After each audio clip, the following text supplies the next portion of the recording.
Hi, my name is Ashley. Welcome to Stroll and Soda Pops, which is our channel where we review all things baby gear, especially strollers and stroller wagons.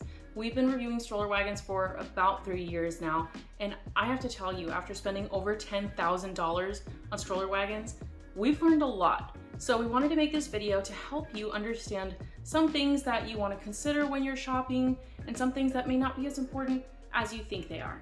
Let's get into it.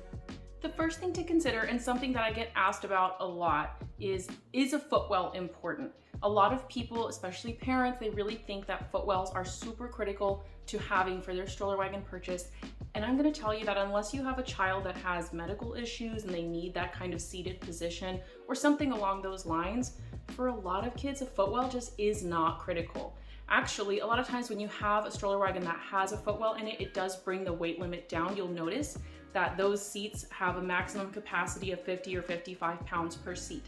Whereas if you buy one that has a flat bottom, you can get all the way up to 175 pounds weight limit, like with the Pronto. That can be a huge advantage for the longevity of your purchase and your usage for it. Kids are a lot more flexible than we are. Kids can sit cross-legged, they like legs straight out, legs to one side. Sometimes they turn and they face in the other direction. Like, they just love the flexibility in seating, and having that flat bottom can give that to you. So that's just something that I wanted to note that is not always as critical as you may think it is. Another thing to consider with a footwell is that I think a lot of parents think it gives you more foot room necessarily, but if you think about it, your kids' feet are still gonna be in the same area. They're still gonna be sharing space. So you're just putting them into kind of a box rather than giving them flexibility to put feet where they want to. So if your kids kick in a flatwell stroller wagon, they can absolutely beat each other up with a footwell option. They step on each other. I've seen shoes get sucked off in the melee. Like, it can get a little chaotic with a footwell too. So I'm not against footwell. I'm not for footwell. I just want to give you a different perspective that you may not have heard before, because if your children do not share space well, that doesn't mean that they will start sharing space well if you add in a footwell. The second thing that I'm going to bring up for consideration is reclining seats. These days there are so many stroller wagons out there, and there are a few models that have something called reclining seats. Now, there are two kind of ways to go about this. There's the lark-tail version of reclining seats, and those are an actual recline. It doesn't take away from seating space or anything like that. What I will say is that don't expect a true stroller recline. Stroller reclines can even have a completely flat recline that is newborn friendly. This is nowhere near that, so I wouldn't advise getting this type of stroller wagon if you want something for an infant. It's not infant friendly. You need to be careful with their airways so you don't get any positional asphyxiation dangers types of things. So I would recommend just being aware that it is more of a slight recline. It can be more comfortable for kids, like older kids if they're gonna nap or something, but it's not that much.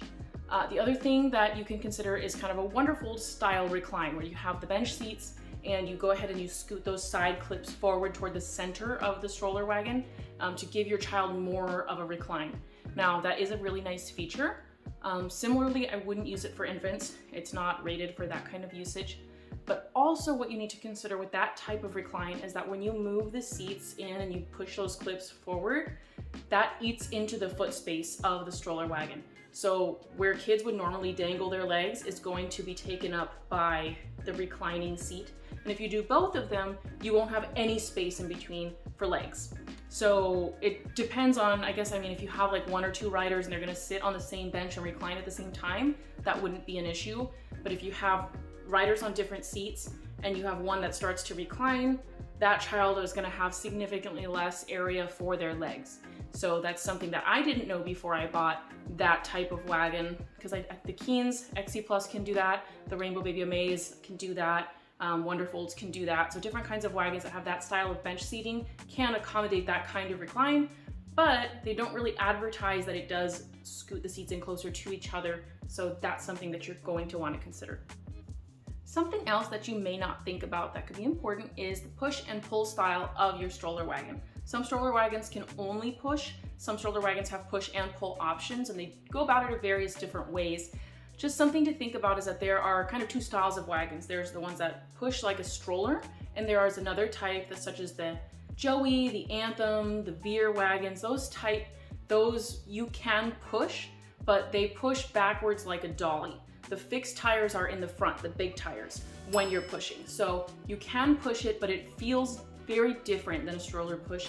It doesn't just push straight forward effortlessly on its own. You do have to use some muscle to kind of control the direction because it can kind of veer off in side to side a little bit. And for some people, they don't expect that. They don't understand that before they purchase it. It can be very advantageous to have the kind of pull style of those type of wagons, especially outdoors. I don't always recommend them for indoor use because it's not as easy to steer those wagons in a straight line, and it's a lot easier, especially if you're in a crowd or somewhere with tight turns indoors, to hit something, to run over someone's foot or something like that, because control is just not as easy as with the other type of stroller wagons. So if you're extremely outdoorsy and you're going to be using your wagon a lot outside, or you're not going to be using it in tight spaces or crowds, that type of thing, that's no problem. I don't see a problem with that. Personally, I wouldn't use that type of wagon for everyday use, just because for me it's not as intuitive. But for someone like my husband that grew up basically in Home Depot and Lowe's doing construction with his dad, it's very natural. So it just depends on you, it depends on your preferences. But I wanted to point that out because I've seen in the Facebook groups about stroller wagons, a lot of people that buy either the Anthem, the Joey, or the Veer, and they don't expect that the push is different from a regular stroller, and then they're kind of frustrated by that. So just something to keep in mind ahead of your purchase as you're doing your research. Another thing to consider, item number 4 when shopping around, is canopy coverage and canopy allowance. How much space does the canopy have from seat to the top of the canopy to allow for your child to grow? And also, how much coverage does it give from the sun? You do have kind of the typical style stroller wagon canopies like the Radio Flyer Voya, the Joey, the Anthem, all these wagons that have 2 independent canopies, one for each child. Oftentimes they give pretty excellent sun coverage. One thing to note is that they are more limited in canopy allowance. That means that if you have older children, if you have taller children, they may hit the top of that canopy sooner than in other styles. For example, the Wonderfold, a lot of the Keens options that they have, the Pronto, these all give pretty generous canopy allowances for height, and means that you have more longevity for that stroller wagon. So if this is an investment that you're making and you just want to have something that's going to work for you long term, canopy coverage and allowance is definitely something that you want to factor in. Item number 5 to consider when you are stroller wagon shopping is tires. You want to think about the size of the tires given whatever terrain you plan on using it on most, but also the material.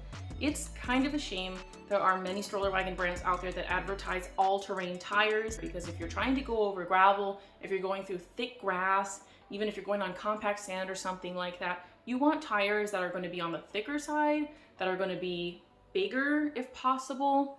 And I just find that too many brands, especially in the lower budgets, I really hate to say that, but lower budget wagons especially fall prey to this idea of just advertising all-terrain tires, when in reality they're not very all-terrain. So that's something to consider. If you're going to be using it indoors at the mall, if you're walking to school on sidewalks or something like that, then this is not as big of a deal. But if you are truly looking for something that is going to tackle all sorts of adventures on all sorts of terrains with you, then you are going to want to consider tire size and material.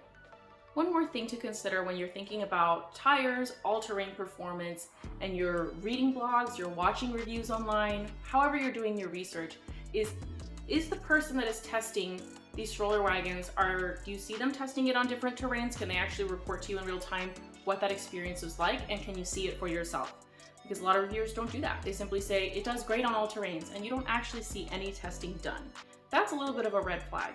Something else that I've seen is when reviewers push an empty stroller wagon on different terrains, which is not realistic to the everyday user experience that you will have once you load your kids inside of that stroller wagon and you hit the road. So those are just a couple of things that you're going to want to check for when you're doing your research on stroller wagons. For item number 6, we are going to talk about weight. Not only the amount of weight that the wagon can hold, but the weight of the wagon itself. Because a lot of times I see people that have 1, maybe 2 kids, and they go ahead and just go full 4-seater, anticipating more kids in the future. And I'm going to tell you, I have 3 kids that love to ride, and when I bring a 4-seater out of the house, it's a to-do. I am a little bit weaker of a person. My arms aren't as strong as I like them to be. And so lifting a 4-seater in and out of the car by myself, especially if I'm alone with the kids and I don't have my husband with me, is daunting. So I'm gonna tell you, I don't often do it. So if this is something that you're going to be loading on your own, you need to weigh your own capacity to carry heavy weight if you're going for a full 4-seater. On the other hand, you might want to consider a spacious 2-seater. There are 2-seaters that are more spacious inside than you would think. For example, I'll attach a photo here. You can see this is a Pronto 1 liner inside of the wonderful W4. So this is a 2-seater, which is the Pronto 1, and it has almost the amount of width to it as the W4, but it is much more compact, easy to load, well balanced for loading, and it is a breeze. I don't think twice about throwing the Pronto in the car with me if I'm going out on a trip by myself with the kids. If I am going somewhere alone with the kids and I go full W4, it's a commitment that I'm making to the day. So you need to think about that, as well as pushing.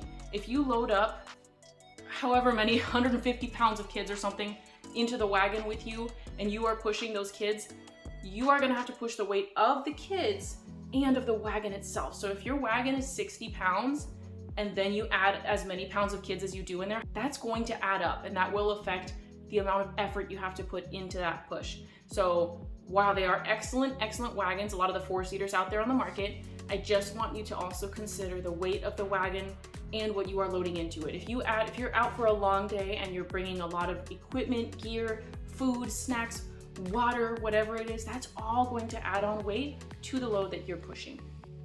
Item number 7 for your consideration is care and maintenance. If your kids are incredibly messy, if you let them eat all sorts of snacks and drinks in your stroller wagon, you need to consider this, because if you make a mess in your stroller wagon and you find out after the fact that it is spot clean only, I feel so sorry for you. That is so hard to deal with. For me, I don't let my kids have all sorts of drinks in there, so it makes it easier because we do have so many wagons that we need to keep them as clean as possible. But if you are buying one thing to use every day, you want to know how to take care of it. So there are a few stroller wagons on the market. Pronto is the only one I can think of offhand that you can take all the fabrics off and put them in the washing machine. But I've noticed that the vast majority of options on the market are spot clean only, and that can be tough. There are some fabrics that straight up will not come off of the stroller wagon. You cannot remove them. So your only option is to spot clean. So you need to consider how you're going to clean it. If you have to leave it wet somewhere, will it get moldy or mildewy depending on where you live, what your climate is? All of these things are things to consider. But if you are a pretty clean person, you don't let kids get messy in the stroller wagon, this is much less of an issue for you.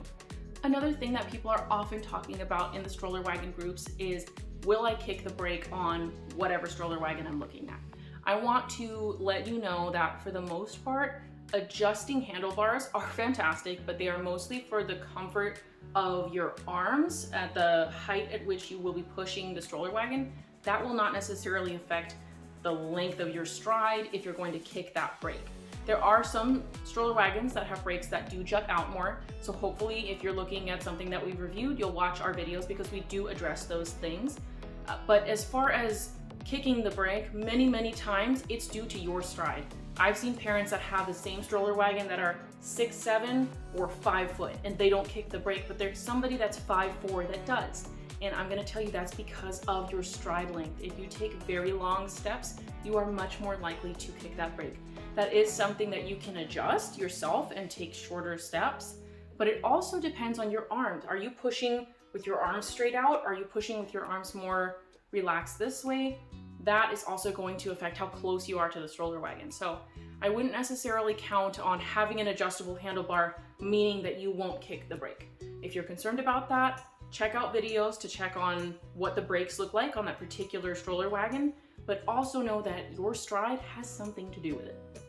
The last thing that I have for you to consider when you're shopping for stroller wagons is the side height of the stroller wagon. There are some that have much shorter sidewalls and there are some that have much taller sidewalls. And I've seen many a parent in the stroller wagon groups, my own included, that'll be linked in the description below, that they use the taller sidewall wagons as pack and place on the go. Now, I can understand the draw to that, and a lot of parents do it. I have personally had a toddler fall out of one of those headfirst, and that was scary. So I know that actually the brands themselves don't recommend using them in that way. You always want to have the child harnessed in if you possibly can. And when you're moving, when they're in the wagon, you want to keep eyes on them because it can definitely happen So for me, after that experience, I prefer shorter sidewalled stroller wagons. One, not only can they climb in and out on their own very easily, so my back is thankful, but also if they do fall out, which I can't remember the last time that actually happened, but if they do fall out, it's a much shorter fall. So they will basically be able to stick their arms out and catch themselves very quickly. But if they're falling headfirst over the side of something tall, that's a very different story. So a lot of those taller sidewall wagons, they do have like an opening, a door you can open and kids can climb in on their own, which is fantastic. I just want to include that because if you have medical issues where you cannot lift heavy weight over and over again, you want to consider if your kids can climb in and out comfortably on their own. So there you have it. Those are the top things that we encourage you to consider when you're buying a stroller wagon, things that have either been misunderstood, overly hyped, all these sorts of questions that people have. If you want to continue to follow us on the channel, we have some big videos coming up. We do reviews and comparisons all the time. We also have Instagram and we have a Facebook group, Stroller Divas and Wagon Queens, where I'm in there giving personalized advice to people all the time. And we have a whole lot of parents in there that have had every single stroller wagon under the sun, so they can help you as well. If you have any questions, please leave them down below. I'm happy to help. Catch you on the next one. Bye.